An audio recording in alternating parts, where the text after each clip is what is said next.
welcome there, everybody. Let's sort myself, and welcome to the after show party. Basically, I'm right back. I see stuff. Let's see. Should work now again. Yeah.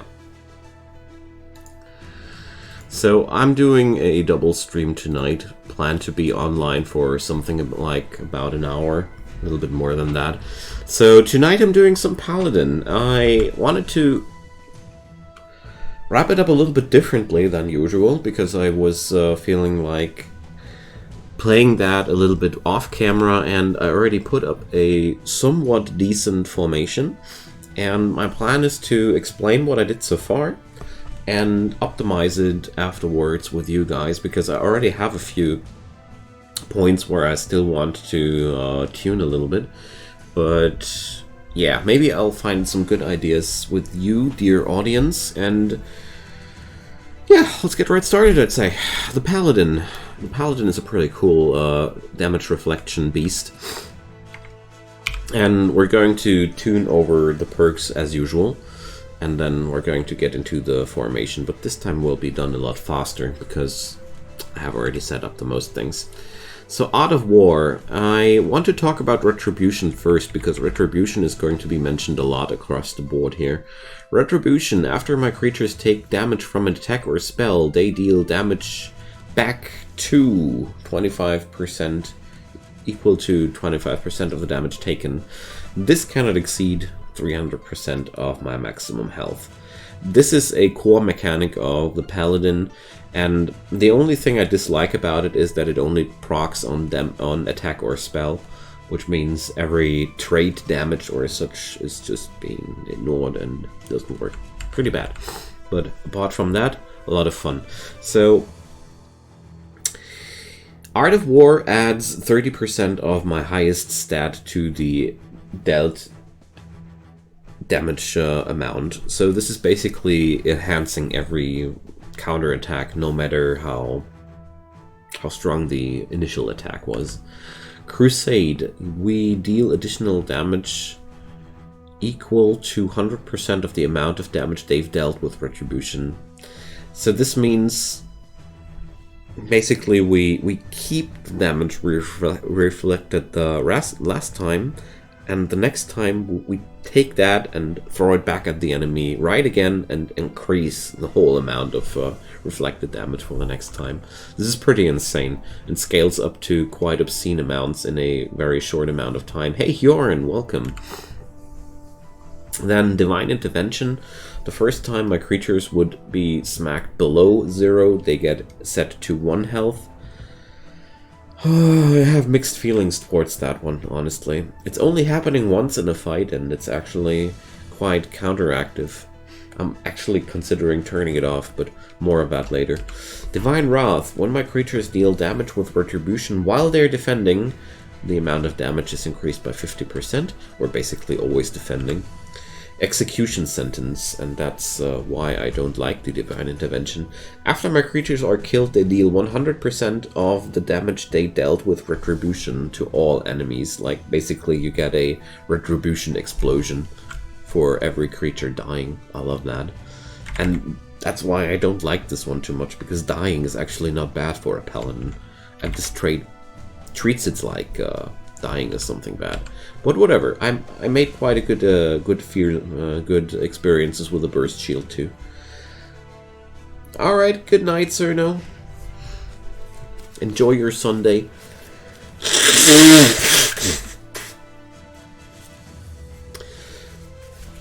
After my creatures deal damage with Retribution, their lowest stat is increased by 25% of the amount of damage dealt.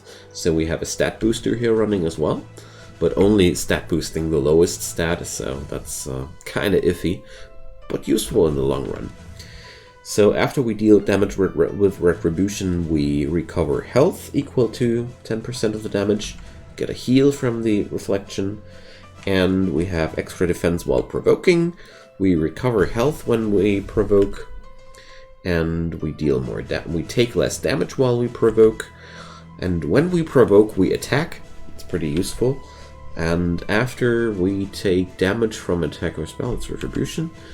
And at the start of battle, we get a part of our defense added to our maximum health. And after provoke, we defend. So that's why provoking and defending is always happening here. And yeah, if we deal damage with Retribution while we're provoking, that damage is enhanced again. So I figured that the base stats of this combo are maximum health and defense. These two stats are vital for the interaction, and that's how I skilled that. This can be really interesting for my party as well. Yeah, Hjorn, I think a lot of formations work for different classes as well. The Siege Master works quite similarly. I checked him out as when I did that too. And let's take a look at the creatures I picked.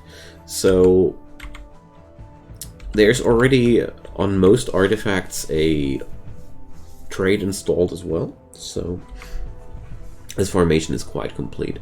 So whenever we are attacked, we gain defense. I felt like this is quite synergistic with what we're playing. After we are attacked, we recover 25% of our maximum health. And last but not least, after we defend or provoke, we cast a random spell. I felt like that was just a nice thing to have because we're always defending or provoking.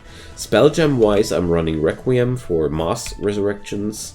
More defense gain while crippling the enemy defense, and more defense and maximum health gain. So I'm a little bit specialized here. Alright, let's get to the next one. We have extra attack, intelligence, and defense equal to part of our current health. I felt like that scaled quite nicely with the max health idea. And after we attack, we heal our allies for the damage dealt. It's always a nice thing to have. And yeah, the mending thing, I always run. I also run that mending trait too. This guy is running quite similar gems. We only have a major resurrection instead of the Requiem. And I run a health-based sword on that guy. So, sense of purpose, we have a AoE heal for the whole squad. And after we gain stats, we gain a portion of that as maximum health again. And my creatures are taking less damage for every % of health they're missing, up to a maximum of 50%. I felt like that was, with high HP pools, this trait comes in especially powerful. And yeah, that's that. There's our next buddy. Whenever we are healed, we gain a portion of that heal as maximum health again. And we always have mending. And after this buddy dies, everybody else is resurrected with 100% health. And if they're not dead, they get healed by that. This is a extremely powerful failsafe for AoE nukes, which just kill your whole party, because it's hard to be immune against these effects from turn 1, and I felt like the Pandemonium Rebirth is a really, really cool failsafe against these turn 1 nukes that just destroy your whole team before it gets into motion. Really useful thing for slow combos, I think. Next one, when this creature attacks, its damage is based on its current health instead of attack. Felt like that would be a fun thing. But this is already the first part that I want to replace, because I don't feel like that's the real powerful thing. Probably change the second. Yeah. These are changes I am not... I want to keep that one because it's really powerful. This guy is one of my attackers, and he deals a lot of damage and creates a lot of healing as well. But I think I'll just take another one, because I have here some freedom to change things out. Because I have my creatures deal 75% more damage when it's not their turn. I don't need that one. I feel like, yes, it's enhancing the power of the reflection, but it's not really necessary. And we have always repelling and ignores damage that isn't dealt by... yeah. This creature ignores damage that isn't dealt by attacks or spells.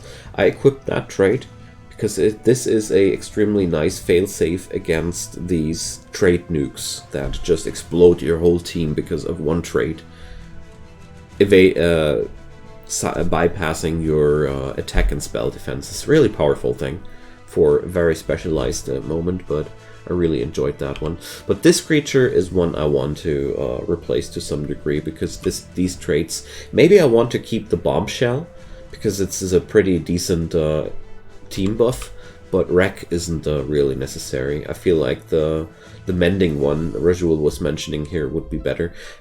If you would be so kind to fetch me the creature it's linked to, I would be very, very grateful, but I assume it's one of the ends. Or 80% of non-attack, non-spell damage. Well...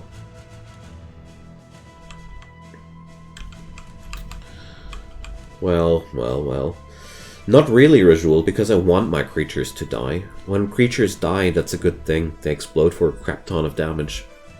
And it's okay to have a one-man standing thing here and resurrect them from there. I don't want my team to be too resolute. It's good when sometimes somebody explodes for a massive amount of damage. But I also want to instrumentalize that a little bit more directly. Maybe we will use that damage ignoring later down the road sometime. But right now I don't want to be too defensive. Although I like the idea. Alright, let's go to our last giant. When this creature attacks, it deals additional damage to a portion of its current health. That was a beginning idea, but it turned out that I deal so much damage that it's not really necessary at all.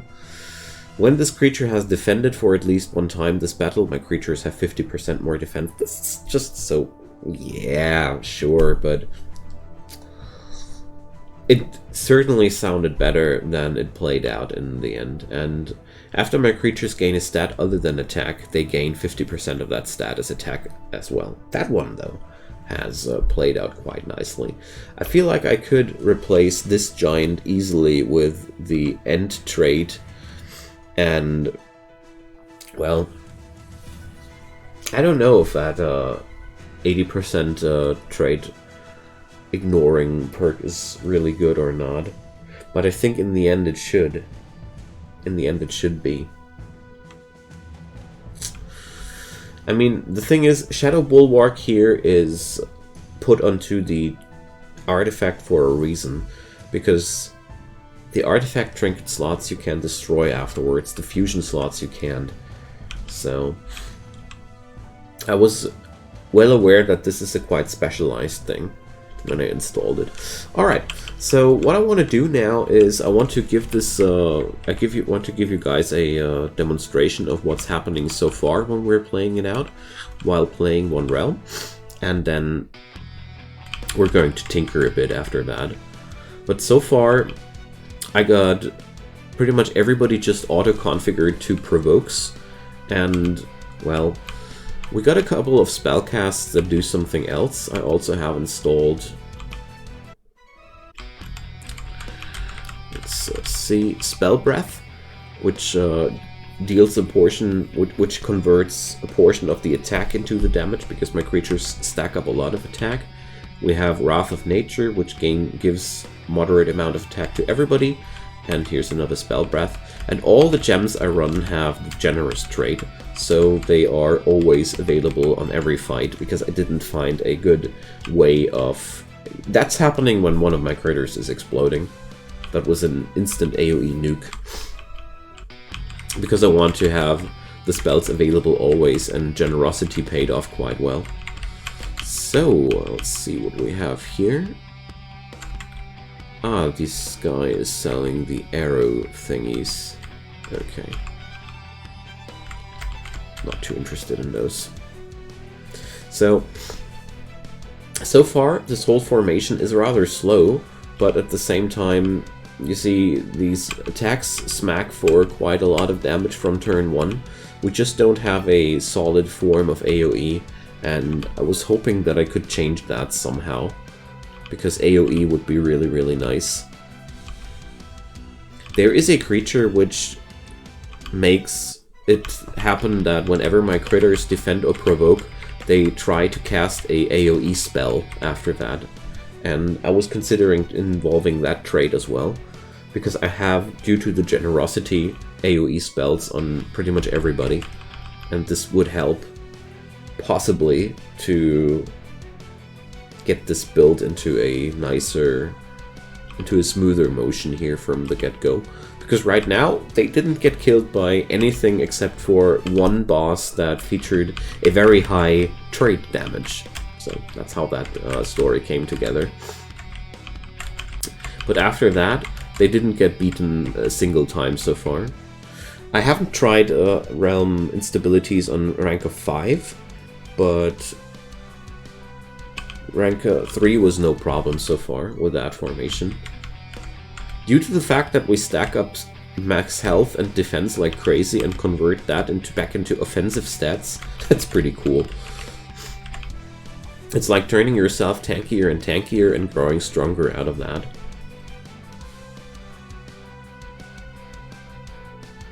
That's what I like about the Paladin in general.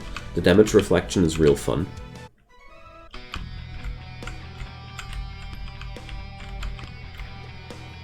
So, but I guess the this end you mentioned, Ritual, is a really good add-in to this formation. Thanks for mentioning that.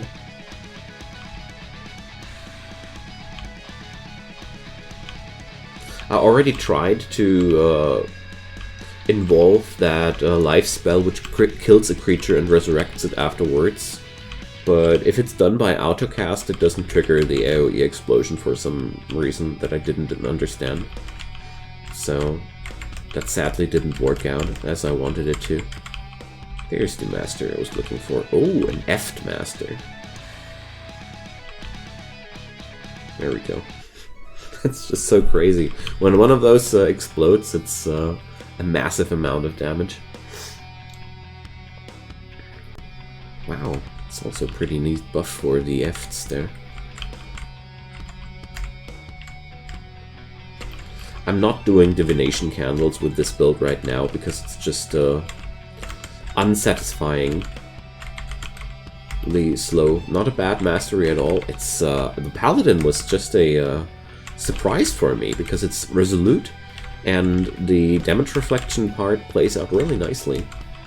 Not a bad mastery. Ah, you're talking about the Efts. Sorry, I took that wrong there. Well, it's just 60 god emblems, I think, to get them all. These emblems, they are so friggin' hard to obtain. So it's driving me nuts how hard it is to get them.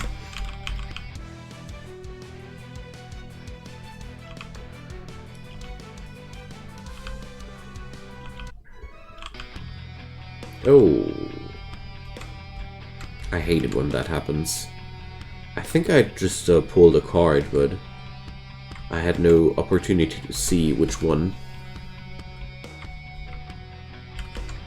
Dang it, I hate it when that happens. Does that happen to you guys as well? Sometimes you're just holding E down too hard. But, well, pretty sure this was a card.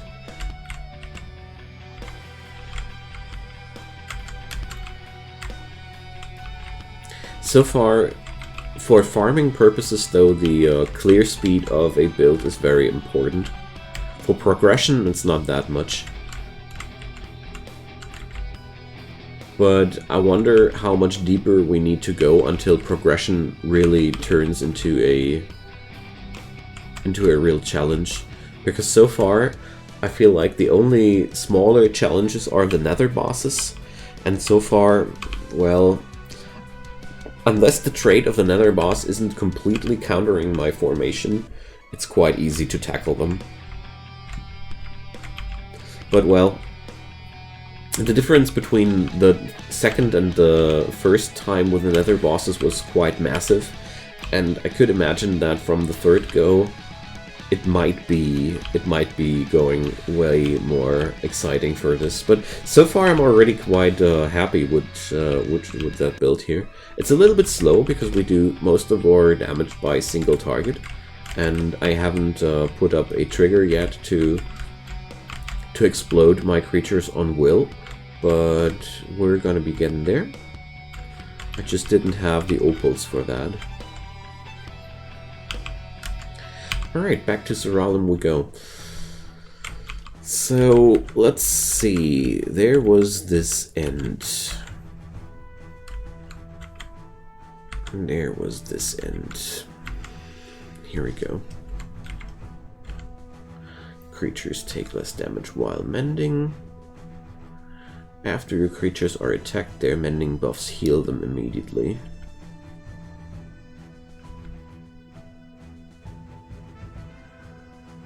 Yeah, that's what we want to have. So I'd say I'll replace this giant entirely. Because, I mean, sure, a 50% buff for defense for everybody is not a small thing to toss away. But I feel like the bombshell one I don't want to get rid of either. So we get another slot there. So, which one was that?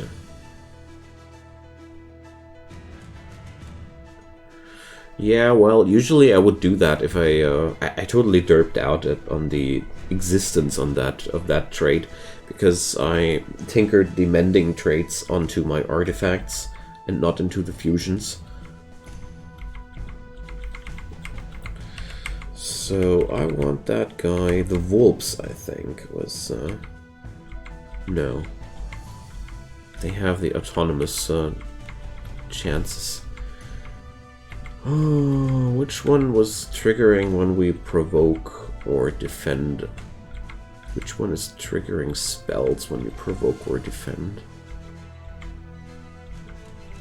If I only knew. This game really needs something like sword after defend or provoke traits. It's really important.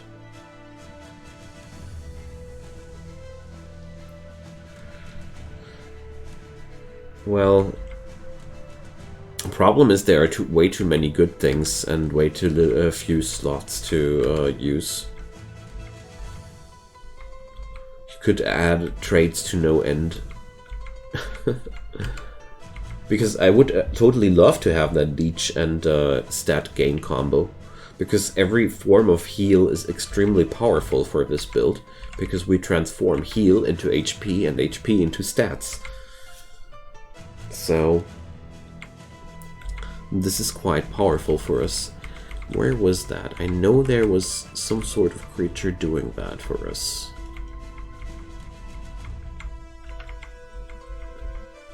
I hate that feeling. When you know that you're looking for a certain trait and you don't know how it's named. So...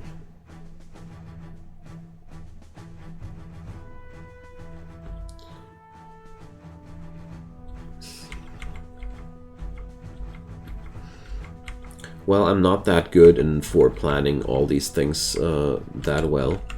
I need to go after my first impressions and go a little bit impulsive into it, or I don't, or I overplan my whole procedure too much and things don't work anymore for me. If that does make sense. Overplanning gets me into some sort of information paralysis.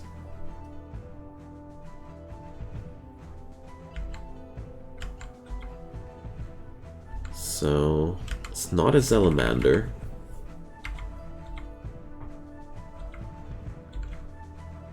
That Rift Dancer.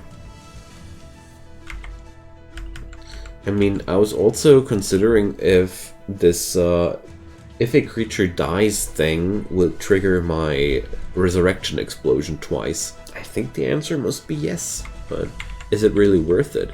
That's the question.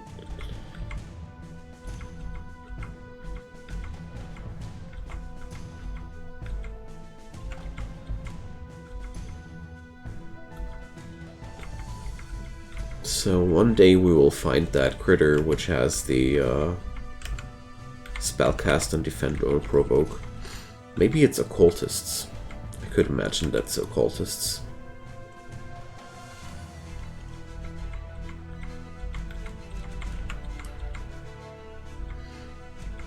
Let's see. Paragons, no. Saints, also pretty interesting. Ophans, no. Occultists, here we go.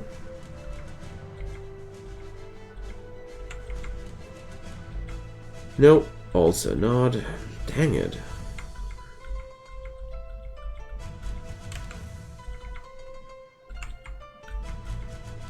Problem is I have it as a item for my artifacts, but I got no clue where it's on the creatures. Liches maybe? Highly doubt it though.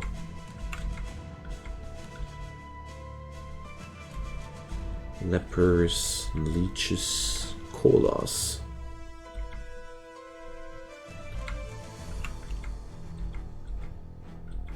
Inquisitors, imps,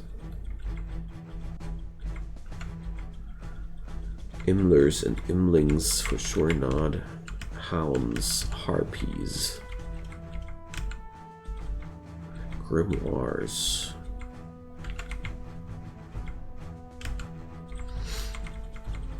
Gorgon, for sure not. No.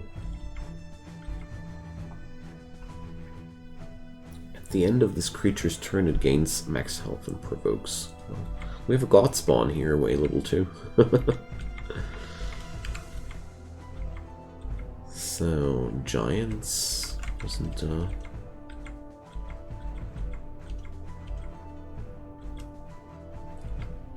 Gargantuans, nope. Forsakens for sure not. Ifrits are too busy burning stuff. Dragons are also not about that. Jinns, maybe.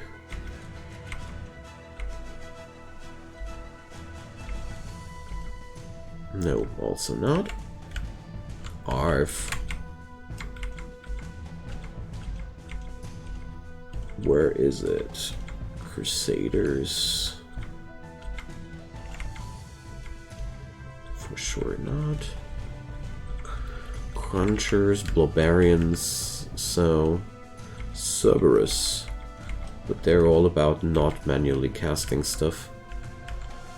But maybe... Ah, yeah, it's a Cerberus, actually.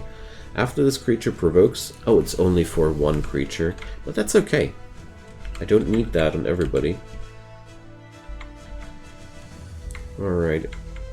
Don't know. I'm not a big fan here.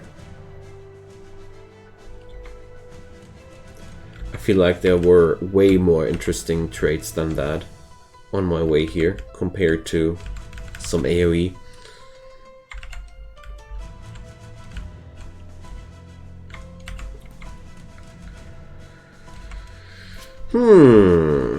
There's also a Valkyrie, which gives itself and those adjacent auto-defend and auto-provoke. Well, we basically have that. I always want to provoke because I trigger an automatic attack with that, and I don't see... Well, let's check it out, though. I don't see the actual value for that. Here, taunting and defensive, yeah.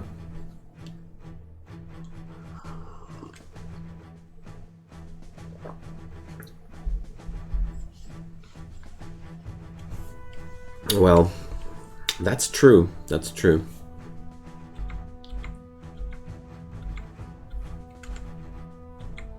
But somehow not that that last thing I want to add in here.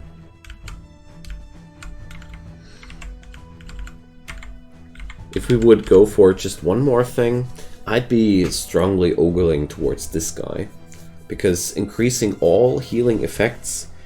If I cut off a slice of every healing and transforming into max HP, sounds like a big gain for the whole team.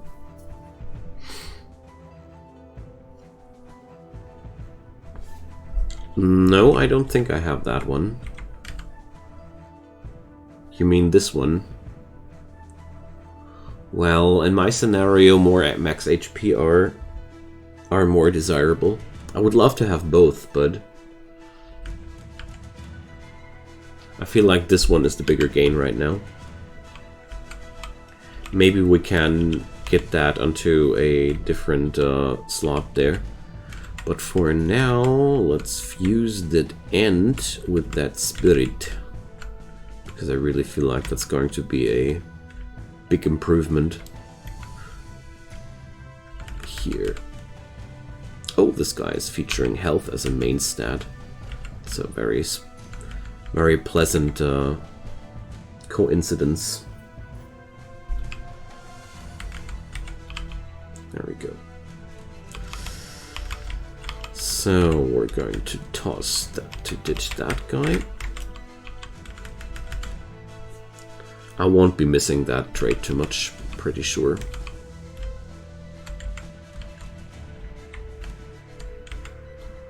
So we're going to have this guy.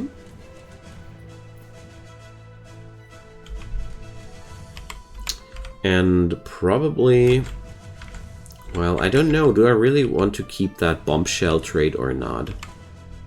If not, we could go for a summon of that spirit.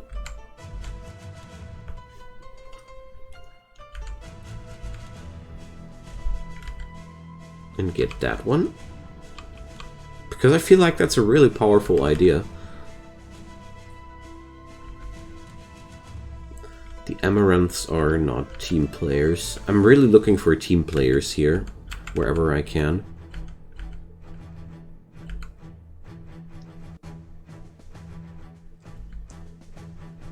So I'm not a big fan of these Apices. So if we would, I want to try and get the bombshell trait out. Maybe it works without. But what will we take into the formation for that? Double end. Yeah. I think so too. Carbuncles.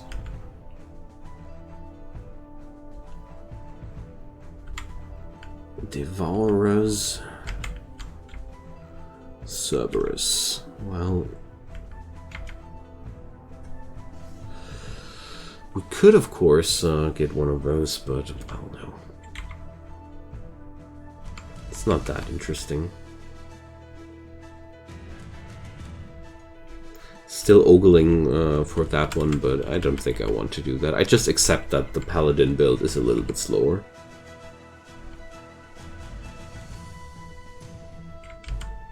I think I'll just have to accept that.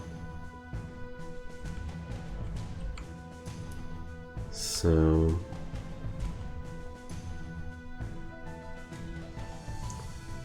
I think I already run that trade.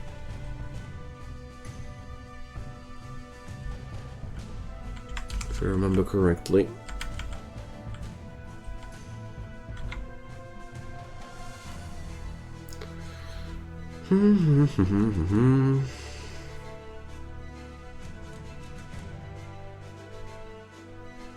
Well, it's not really necessary here.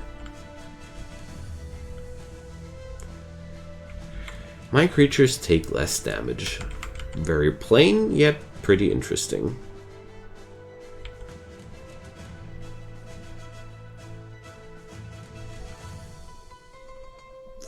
Well, fortification. I don't have that one yet. And yeah, let's pick that up. This is one really nice trait to win the fight in a long term. Dawn Crusader. Well, I don't need a dedicated tank, therefore I really think the idea is really nice, but so I forgot to do one thing.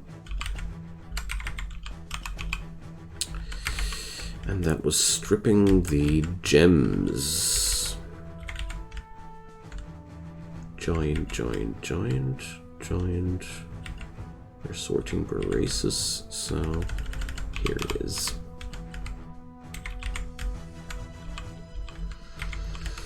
We need those. Generous stuff is costly.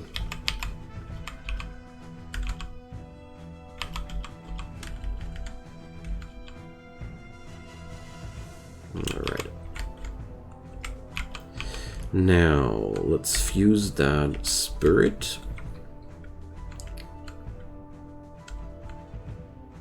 If I find it here. That spirit. No, not the spirit as a main one. That's probably, yeah, the health-based one. There we go. And withdraw. Volcanic winter with 27 degree, yeah. Cool stuff. So we get to level up these beasties. Give them their artifacts.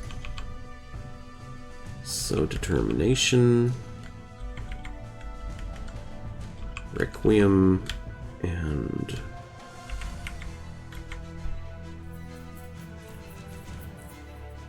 nah.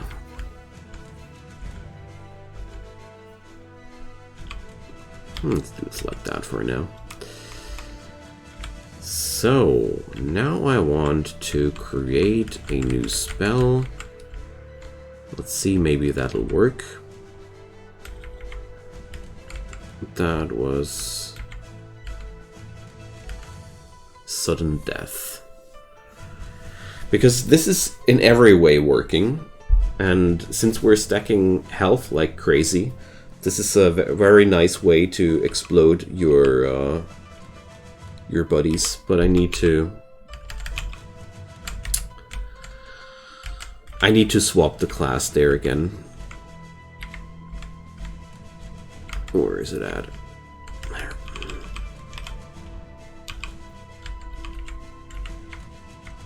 There we go. Put a generous trait on that, so everybody can have it. And, oh, I forgot that I need to upgrade it more. There we go.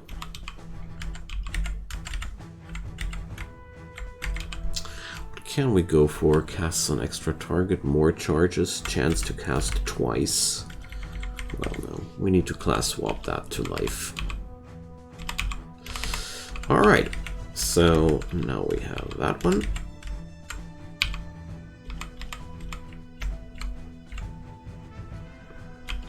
And let's see how good that works now.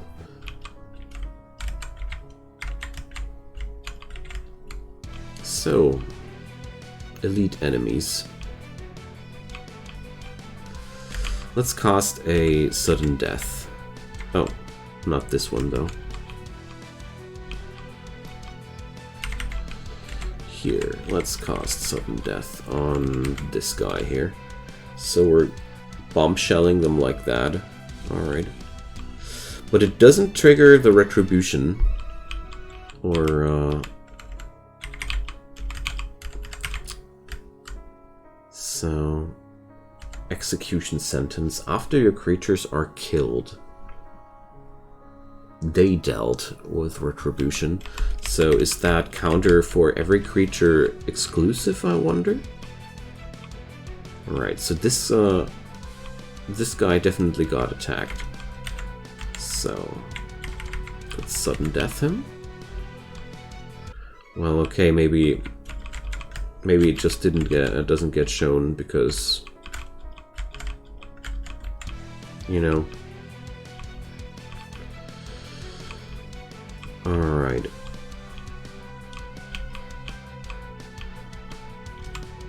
Oh, I didn't configure these yet.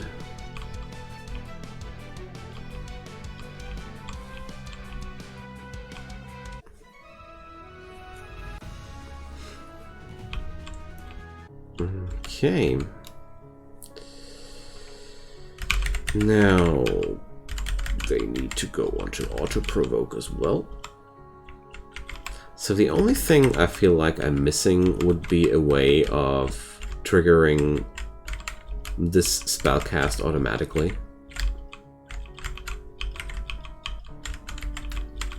Like making sure that we're casting sudden death onto each other. But maybe we don't need that.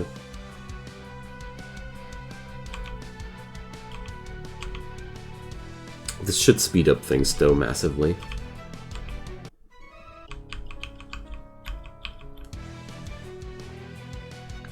Sudden death is like a mini version of Woe. Which is pretty cool. Yeah, this is speeding up things quite randomly right now, but that's okay. I'm quite happy about that. Hey Nervous, hi there!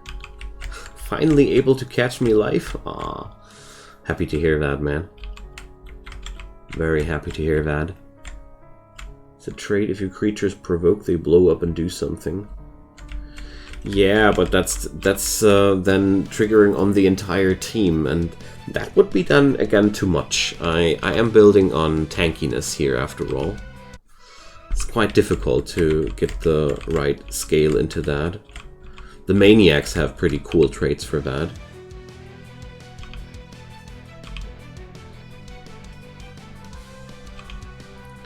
But I am already very careful about the fact that I now have a spell that blows up one of my creatures and doesn't resurrect it.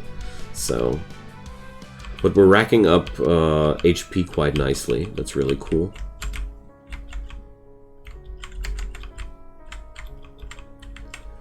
Alright, nice.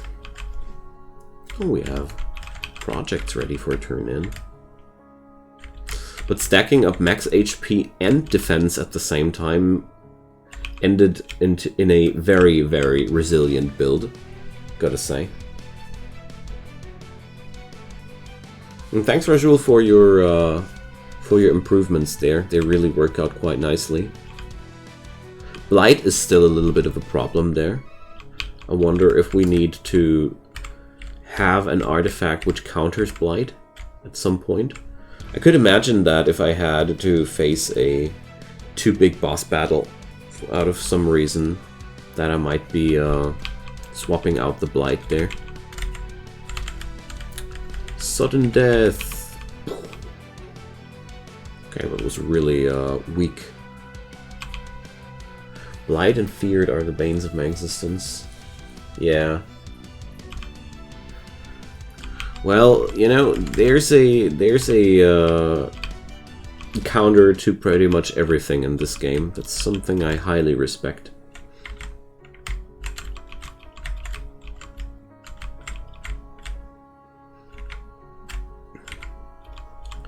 So, let's scout out every single bone pile.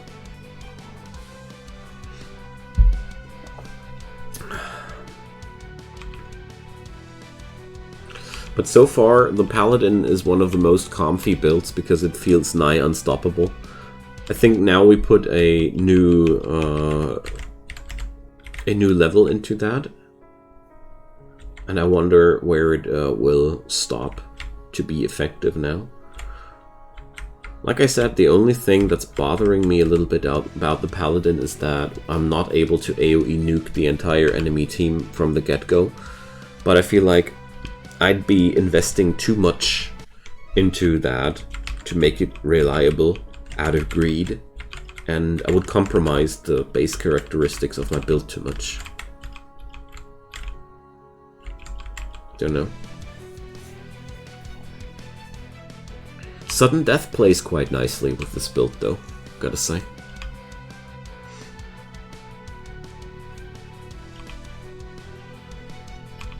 They die pretty fast. Yeah, now it is a lot faster now compared to when I played before. The real funny thing here is with this build, the more dangerous the enemies grow, the easier it is to kill with it. Because the more often my creatures blow up, the better. But just fucking speaking about blowing up, we somehow don't wound these guys. For some reason, our damage was broken. Probably got debuffed. I really love these autocasts on Provoke, because that means sooner or later my creatures will resurrect each other. Gore-tongue teeth. Creatures gain Chaos Bolt. I really hope that one day the tooltips will be enhanced in a way that if a trait gives you access to a certain spell, that you also see the explanation to that spell. Because right now I really hated that quite often. This gives you that spell, and am I supposed to know every spell out of the back of my mind? So we're done here.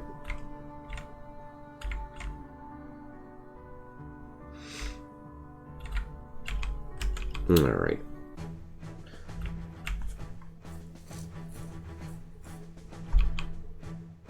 So, here we go.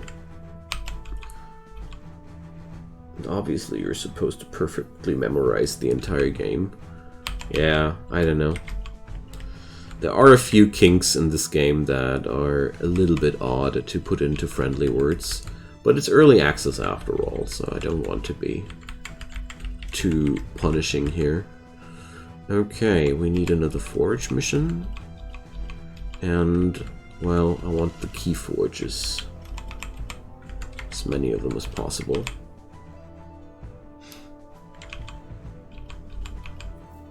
Oh no, I wanted to put up the instability.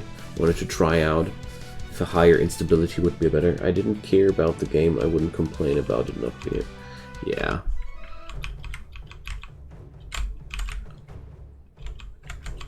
Well, there are a few things that are still lacking on Siralim, but I really feel like it deserves way more attention.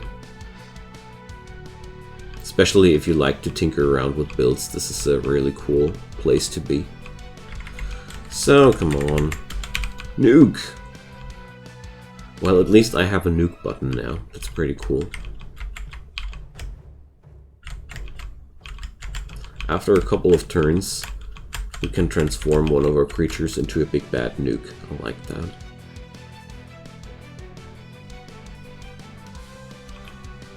And with the almost guaranteed resurrects, the situation is pretty nice. So what do you have for sale? Corruption. Steals a large amount of stats from the target, afflicts all enemies with a copy of the target's debuffs. Enemies take a moderate amount of damage based on speed instead of intelligence. Enemies are afflicted with blighted and leeching. Ooh, that's nasty. Revenant Kabbalist.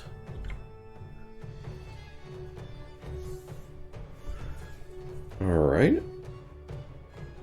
That's cool, actually.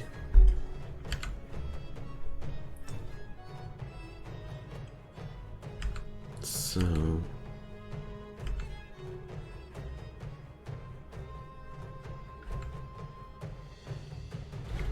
Well, the Kabbalist sounds like something which is quite nice for us. But, well, not too important. Not too important after all. Nope. Gonna keep the emblems for summoning the Godborn or Godspawn. Godspawn they are called. So I'm really looking forward to beat the last Nether boss the second time. Because then we should unlock the last part of the last game that I know of. There we go. But the damage reflection pretty much still one-shots the enemies every time, so the bombshell trait is not missed too much, just like I expected.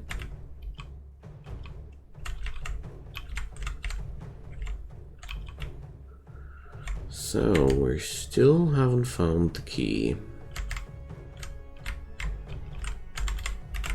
There's the key.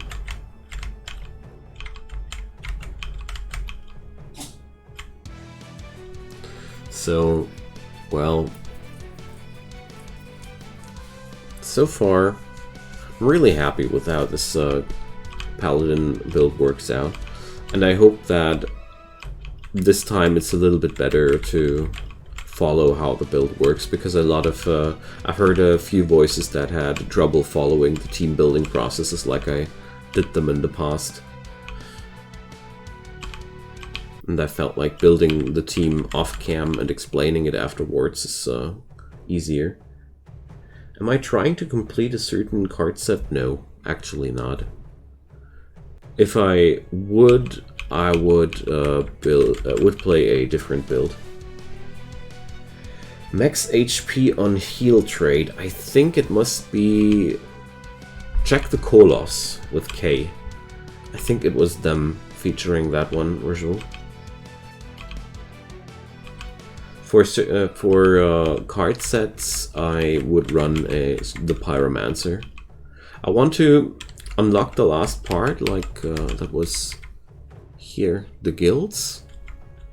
And once that's done, I wanted to check out what I'll do next, basically. At least that was the rough plan down there for us to go. Yes, 5% of heal gained is max HP. And as far as I know, there is another trait which works very similar, but I don't know which one that was. I needed to check. I wanted to check that out.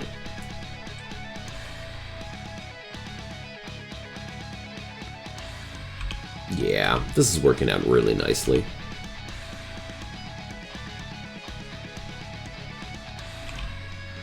Just feels slow after these insane kill speeds I had on more squishy builds.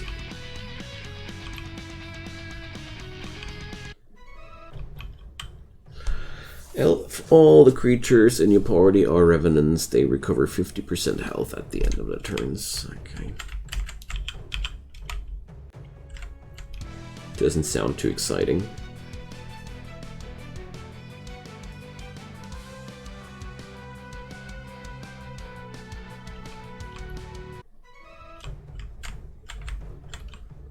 Alright.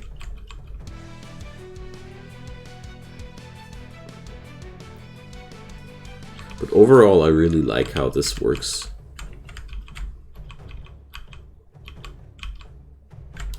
Man, this material quest is a long one.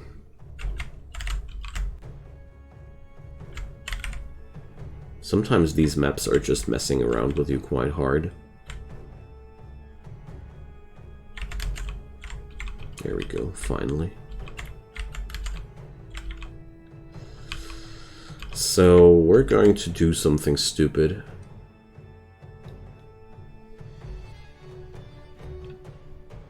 Well,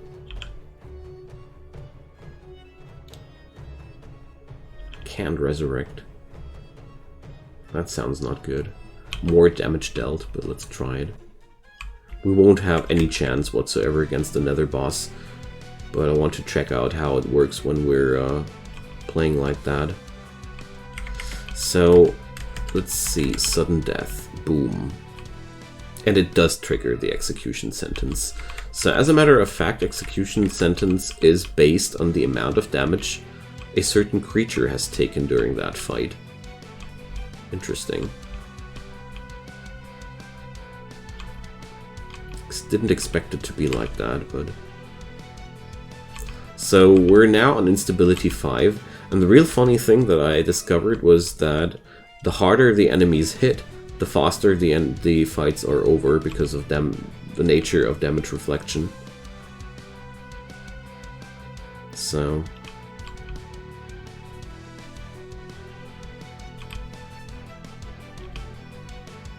5% of heal gained is max HP, yes. Yes, that's also how I understand it. This is what makes the HP of this team scale up like that as well.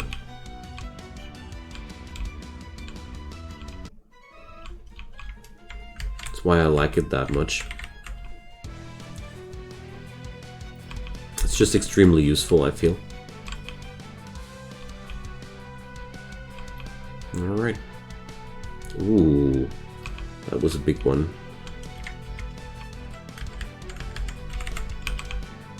Yeah, I love those nukes. There are some card sets that give more resources. Yeah, I've heard about that, but honestly, resources are the least of my troubles. My biggest troubles are the crafting resources like gemstones and these emblems. That's what I'm lacking the most. Brimstone and essence and these things. Usually, right now I'm a little bit low on brimstone, but usually I just transform that. So card-wise, well, I have a little bit of everything right now, because I was just looking for them after the book. So we have a couple of useless traits, but, well. I didn't feel like hunting them more specifically.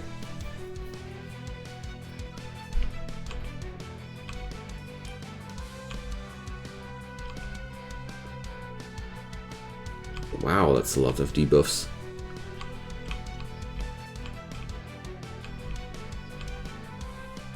Jeez. But apart from that, I'm not really noticing the higher difficulty level whatsoever. It's really good. So if we're able to beat the Nether boss like that, I know that I'm OP right now. For the time being, that is. Oh man, I did click too quick. No clue what I found there now. Dang it. But most possibly a plushie. Ooh, there's the nukes. And that's why I got these on death. Here, this guy saved the day with the Pandemonium Rebirth trait there. That's why I have that. Sometimes enemies just blast a tremendous amount of damage onto you. Let's see what actually did so much damage on us.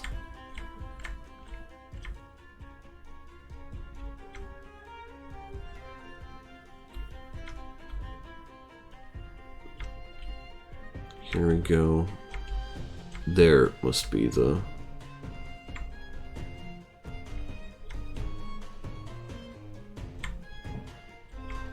It's just their basic attacks that dealt a ton of damage, as it seems. Strange. Well, whatever.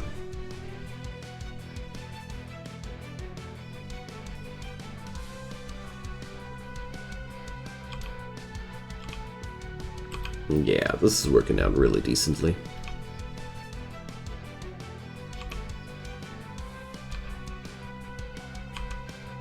That was a little bit of a spooky moment there, but... I think if I would want to finish a card set specifically right now, I would aim for one that synergizes with one of my favorite strategies. Because like I said, I didn't feel like I had too much trouble with certain resources as of yet. If there would be any card set that increases item drop chance, that would be one I would be grinding first. That's the only thing, that's the only loot category where I would be like very interested to acquire that as quick as possible.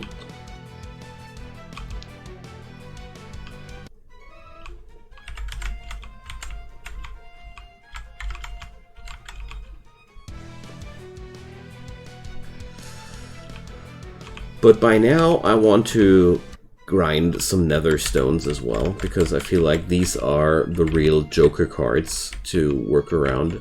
Because with a good nether stone, you can change your entire formation completely, because they can even have traits. Aeon Silk and Moonglaive, they got 2 artifact traits. Wow, nice. And that's the 3rd one right next to that.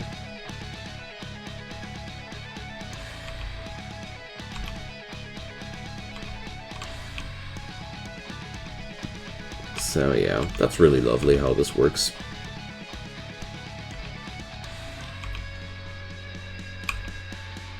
This is a lot smoother than the stuff we had before. Especially the healing part works now so much better. Thanks to the auto mend. Thanks, Rizzo. Really, that was a really helpful thing there. I knew that something good would be added into this build if I would ask you guys. That's a regular chest there. Sick. Well, due to the fact that my creatures benefit so friggin' much from every single heal, it's massive. Like, every single heal is a stat boost. So I do want them as much as possible. So, Furnace. Let's see. Oh, it's the drunk boss. So, execution sentence is already triggering quite hard on them. Let's see how much damage we'll suffer before we are allowed to act for the first time. Alright. My Elder Ent is attacking. Why? Why? Alright, we're feared. That's not good.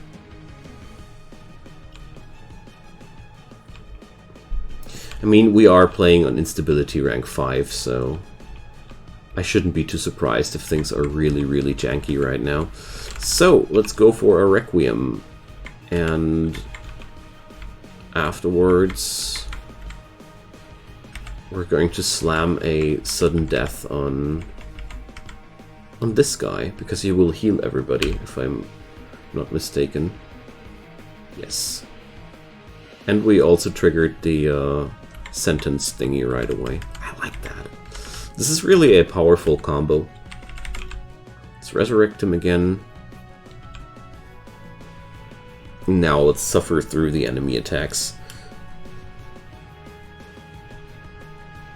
And I think now we're bolstered enough that... So that's basically after one turn, we are that massive that enemies are not really getting through us anymore. Here, 90,000 defense. Yeah, well. The fear here is countering us a little bit, but not enough. Not enough, definitely. We're right now really destroying a Realm Instability 5 Nether boss. I did expect to crash horribly here. Ah, now we're dying. Okay. Would have been surprised if that worked just like that. But it would have worked if I didn't misplay like that there. That was a misplay from my side. I was greedy blowing up the Pandemonium dude there. If I just would have blown up somebody else, it would have worked fine. But I don't want to go for a Nether boss on Instability 5. I'd say we're farming out the levels in between on Instability 5 and tune down for the bosses. Because it's not necessary to turn that more difficult as necessary. Although I heard that people do that to grind more Gate of the Gods keys. But, well, I'm not that sassy yet. Or needy, or whatever.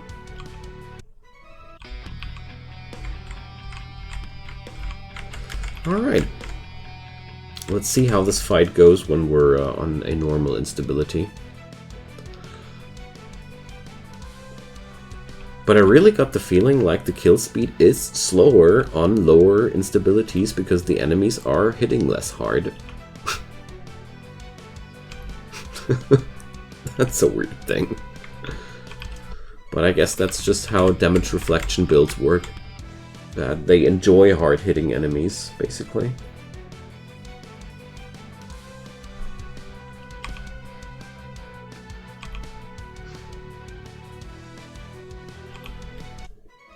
Lovely.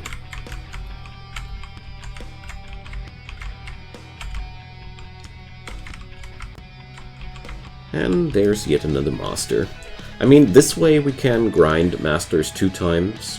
It's also not bad.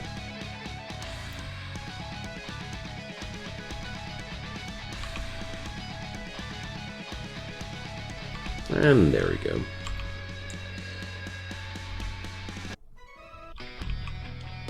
Yay, costume. Alright, now I want to search for the portal. Don't want to regrind the whole level.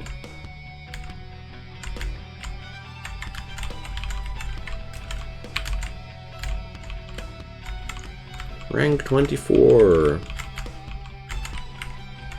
The achievements end on rank 50. I wonder if that's also the end of the god progression, but the game is supposed to be endless, so I don't think so.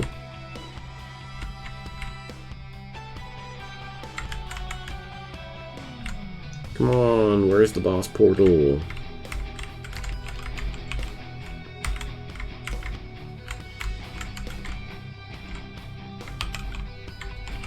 Okay, there's a lot of undiscovered stuff here. Ah, here we go. So, let's compare this difficulty level.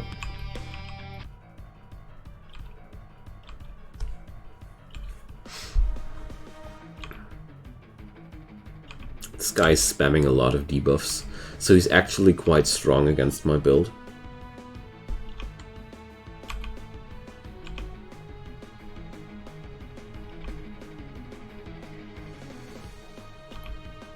Yeah. They might be dealing a lot of damage to us, but there's so much healing going on all the time. There we go. Easy peasy. Alright. Not bad. So, I'm going to log off for tonight. It's time for me to sleep. And thanks for hanging around. And tomorrow we're going to do more. And if you want to get those notifications on my stream, just press a follow. I'd be more than happy if you did. So, good night. Enjoy your Sundays, everybody. You're welcome.